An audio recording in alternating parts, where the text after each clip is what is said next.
Ta pararam, tara tara, taririra. Churu, churururu, tararara.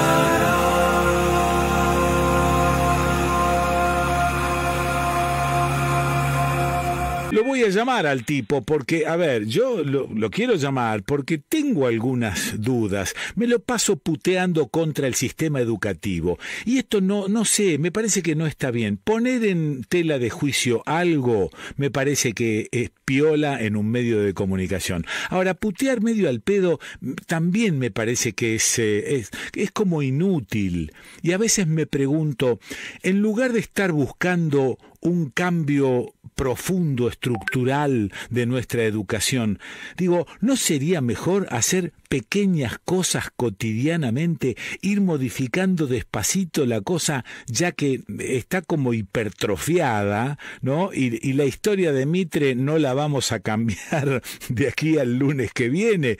Entonces digo, lo voy a llamar a Gabriel Brenner, porque él debe tener, como de costumbre, una respuesta para esto. Gabriel, ¿estás por ahí? Quique, querido, estoy por acá escuchándote muy atentamente. Coincido plenamente con el diagnóstico que vos estás ofreciendo a la audiencia y me permito, entonces, quizás porque lo hemos conversado muchas veces, Quique, hemos conversado mucho sobre la escuela y yo coincido muchas veces con tu mirada, a pesar de que después yo traiga algunas cosas para pensar desde la pedagogía, pero la verdad es que coincido. Después me quedo a veces leyendo y agradezco, permíteme decirlo, nunca lo dije hasta ahora, agradezco la participación de muchos de tus oyentes que conversan con algunas de las cosas que planteo y me gusta cuando conversan con ellas, tanto porque las apoyan como cuando disienten. Y a propósito del disenso, yo creo que hemos hablado mucho sobre este peso pesado, esta carga, esta herencia pesada de la escuela, que vos muy bien señalás como crítica y yo coincido, de que la escuela muchas veces reproduce, fija ciertas relaciones sociales o buena parte de esa desigualdad que tanto nos angustia que vivimos. Y la verdad es que, y supuestamente la escuela prepara para la sociedad. Y yo digo, una sociedad como la que estamos viviendo, y yo prefiero mezclar y dar de vuelta. Entonces, me tomo de lo que decías vos, Quique. Vos decías justamente que justamente esta escuela viene de un tiempo de certezas absolutas, esas que asfixiaban. Y me gusta esto que decís como desafío, porque yo soy de aquellos que cada vez están más entusiasmados con las certezas de a pie, o si vos querés para reivindicar a Citarrosa, esas que crecen desde el pie. Entonces, esas certezas capaz nos permiten hacer cambios en una escuela, en un aula, con algunos y no con todos, tropezando y resbalando, pero a veces volviendo a levantarnos. Entonces, yo pensaba, con lo que vos me decís, que justamente si la escuela reproduce ese estado de cosas a veces que nos asfixian, que nos han mostrado que no terminan dándole en la tecla, que cada vez hay más pobres y más desigualdad, y que a veces tenemos la cabeza más cerrada, por decirlo rápido y pronto. Entonces prefiero pensar en la escuela como una posibilidad otra. Si vos me permitís, prefiero que aquellos que trabajamos en las escuelas, y muchos de tus oyentes son docentes, y sé que lo trabajan y lo hacen, o sea, dar visibilidad a eso que hacen algunos de tus oyentes, que son docentes, o aquellos que no están escuchando, pero también lo hacen, y es quizás pensar en que en un tiempo tan atragantado por el vértigo y la velocidad, quizás la escuela puede convertirse en un lugar de pausa. Ahí tenés varios equipos siempre detrás tuyo, la tecnología. El botón de pausa lo usamos bastante poco, pero cuando digo el botón de pausa aquí, ¿sabes a qué me refiero? A poder parar la pelota y mirar y levantar la cabeza. Claro, perdón, es ir más despacio y no paralizarse. Esto es. Muy bien, me gustó. Claro. Esa la tomo, esa me la voy a anotar. Ir más despacio, me encantó. Ir más despacio y no paralizarse. Mira, Philippe Mérieux, que es un gran pedagogo que yo sigo mucho y cada tanto lo difundo, porque escribió una genial obra que se llama Frankenstein Educador, que yo mencioné ya en otras columnas.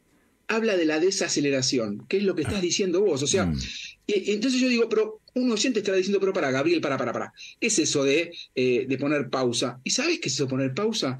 Que en un tiempo en que parece que ya nada es a largo plazo y todo es al instante, sí, como bien decía Luca Prodan, no sé lo que quiero, pero lo quiero ya. sí. Entonces, la escuela puede ser un lugar para que, ¿saben qué? Sostener un poco más firmemente algo de nuestras biografías, que no sea una foto, que no sea un instante. Entonces digo, ¿qué cosas? Y bueno, algo tan simple y mágico como leer un cuento cada uno y también todos juntos en voz alta. Sí, estás escuchando eso. Leer un cuento al costado del patio, todos juntos con el docente. Y la verdad es que eso quizás a veces le saca ventaja a eso de vivir con la velocidad y el tamaño de un tuit. Sí. Gabriel, vos te acordarás en la escuela secundaria qué es lo que más nos gustaba de algunos docentes, que por ahí se salían de la currícula y nos planteaban un tema que nos interesaba a nosotros, no que les interesaba ni a ellos ni al proceso educativo, ¿no? El proceso educativo entre comillas. Y esos tipas, son los que más nos entusiasmaban. Ya en época muy pretérita, ¿no? Me imagino que hoy en día debe ser parecido. Muy parecido. Mira, lo que estás diciendo también engancha con otra cosa que pensé y mientras daba vueltas pensando, dije, ¿qué voy a conversar con Quique? ¿En qué podemos desconcertarnos? Y pensaba lo que acabas de decir también, y es que este profe que vos bien traes a la memoria de la secundaria y que cualquier oyente estará diciendo, y ahora yo me acuerdo del profe de matemática, yo el de historia, bien, justamente porque lo que permiten de algún modo es desafiar contraculturalmente ciertos valores o modos de resolver, por ejemplo, la escolarización. ¿Y qué quiero decir con esto? Ser contraculturales. Y yo digo, a ver, yo quiero salir a contrarrestar esa idea de nada a largo plazo. No que quiera decir que todo tenga que ser a largo plazo, ni uno ni lo otro, pero me parece que no podemos vivir reemplazando la película por el tráiler, para decirlo de un modo concreto. Bueno. O sea, veamos toda la película. Claro, porque si los pibes solamente para ver una peli ven el tráiler y para leer un cuento solamente el primer párrafo, entonces estamos construyendo una sociedad que se edifica sobre la lógica del zócalo televisivo para conocer la sociedad y el mundo. Y el zócalo televisivo, creo, está en el subsuelo de lo que pretendemos como educadores, porque y que el zócalo televisivo refuerza esa lógica de opción binaria, en donde pienso poco, veo el zócalo televisivo, ya ni tengo que escuchar lo que dicen, entonces simplemente lo que tengo que hacer es entrar en una lógica de opción binaria para explicar el mundo. Entonces el mundo es K o anti-K, o K o M, o blanco o negro. Y la verdad es que esa lógica de zócalo binario, si desde la escuela y desde bien pibes y pibas podemos modificarla, entonces lo que vamos a hacer es ayudar a construir pensamiento, porque la lógica de zócalo televisivo, además de empequeñecernos en términos de humanidad, también simplifica lo que es complejo y muchas veces resolver con la lógica de opción binaria, bien propia de los medios de comunicación masivos, o de unos cuantos, por suerte no tuyo y de otros tantos, me gustaría que sean más tantos, pero son algunos.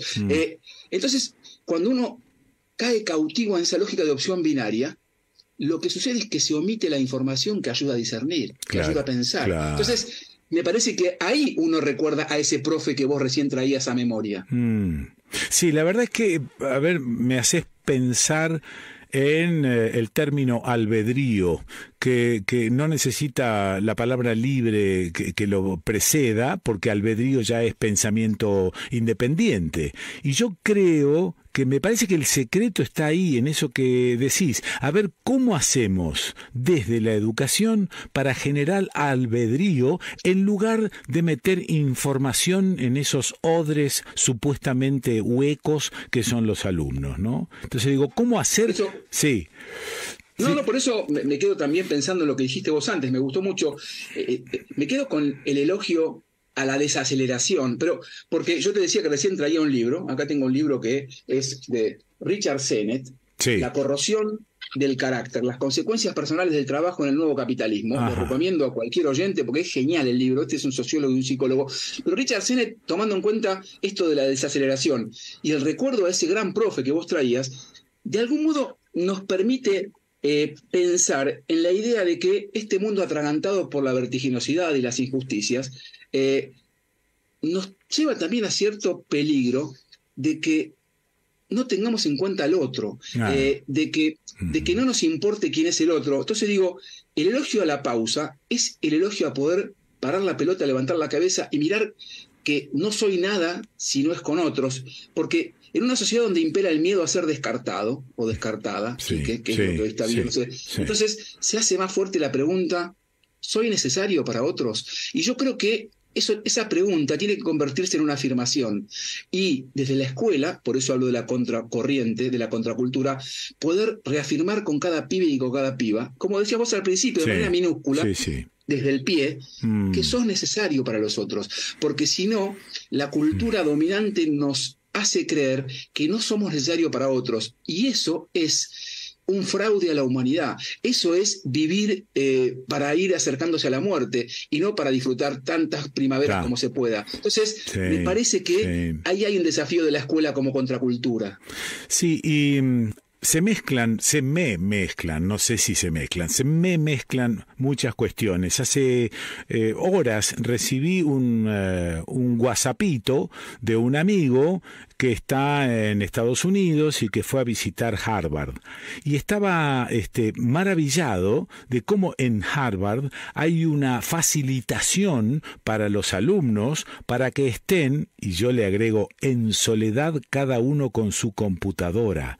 Esto me sonó tan feo. Él hacía un elogio de esto, ojo, a él le parecía bárbaro, importantísimo que se le dé a los alumnos, porque el lugar estaba calefaccionado y estaba todo muy bien, pero estaban todos miserablemente solos con sus pantallas.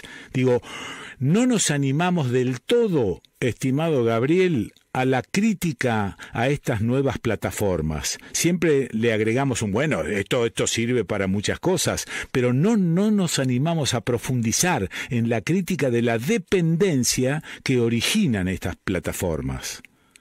Mira, lo que estás diciendo es bien interesante. Yo también lo habría como debate en tiempos de la pandemia que nos tenía tan acorralados. Sí, claro. Fíjate que tiene relación. Sí. Porque es cierto que durante la pandemia estos aparatejos nos sirvieron para estar conectados, comunicados. Hablo especialmente de lo escolar y también puso en evidencia la enorme desigualdad de aquellos que no poseen estrategias ni herramientas tecnológicas para comunicarse. Eran como muletas en su momento, pero cuando aprendés a caminar, soltá la muleta. Eso, pero también quería justamente reafirmar lo que decías vos.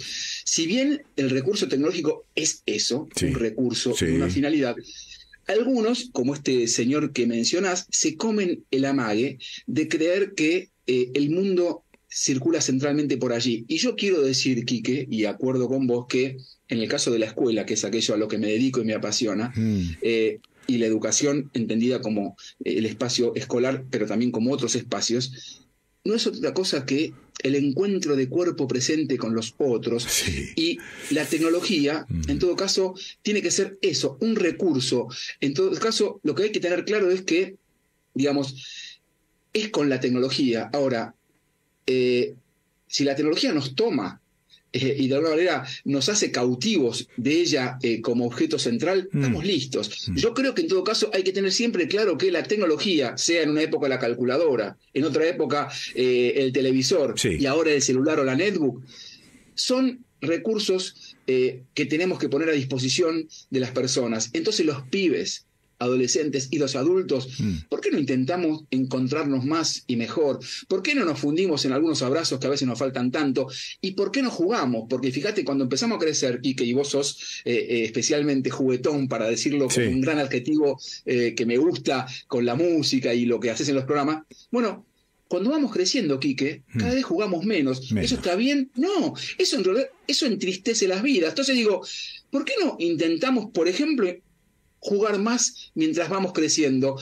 Es bien contracultural, como aquello que estoy planteando hoy en este espacio para pensar la escuela, porque lo que es dominante y culturalmente determinante está claro y a la vista. Entonces, me parece que está bueno estos pequeños ensayos que crecen desde el pie. Me viene el bozarrón de Citarrosa, que vos lo debés tener más presente que yo. Entonces, que crezcan desde el pie estas posibilidades y no comernos el amague de la tecnología, porque en todo caso eso refuerza la cultura del individualismo y también de la profundización de las desigualdades, porque nunca hay que olvidarse que están los que no tienen la posibilidad, como este hombre, o en cualquier lugar, sea en Estados Unidos o en Perico, Jujuy, o en Ushuaia, Tierra del Fuego, el que no tiene la compu y no puede llegar a fin de mes, no puede pagar la conectividad. Claro. Entonces, encontrarnos de cuerpo presente sigue siendo una opción a la que podemos llegar todos, todas. Entonces, metamos en todo caso la puntería y la energía en eso. Gabriel, estaba pensando en parte de esto que venimos conversando y que tiene que ver con esta virtualidad hasta de la comunicación. Y la virtualidad en la comunicación es nada más que un espejismo de comunicación, pero en realidad estamos miserablemente solos frente a una pantalla. Y eso, la verdad es que no lo hemos terminado de comprender y me parece que deberíamos abundar en esos abrazos a los que haces alusión. Juego y abrazo. Me parece que cuando jugás, alguien te va a decir, bueno, este tipo es poco serio. Bueno, pero esperá, ahí tenés, mirá qué buena metáfora.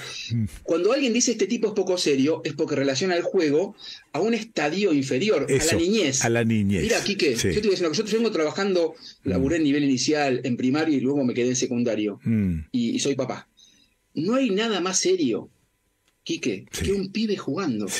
Por eso digo, contrarrestando el efecto de esa frase del sentido común, vas a jugar, como en el jardín de infantes. Fíjate que los adjetivos que usan cualquiera, independientemente de su ideología, es como en el jardín de infantes, eso es un jueguito. A ver, gente, yo no vi muchos adultos tan concentrados como cuando los pibes arman un juego, y ni siquiera un juego mediado por un adulto. Anda a un recreo, fíjate en un juego de persecución, pero son, digamos, están más concentrados que un tipo que hace el postdoctorado en física en el Balseiro. Y me parece que está bueno eso pensarlo también para no empequeñecer o tomar distancia de ese diminutivo con que los adultos hablamos de la infancia, porque hay mucho que aprender de los pibes en una sociedad que quiere ser mejor. Muy bien. Gracias, Gabriel.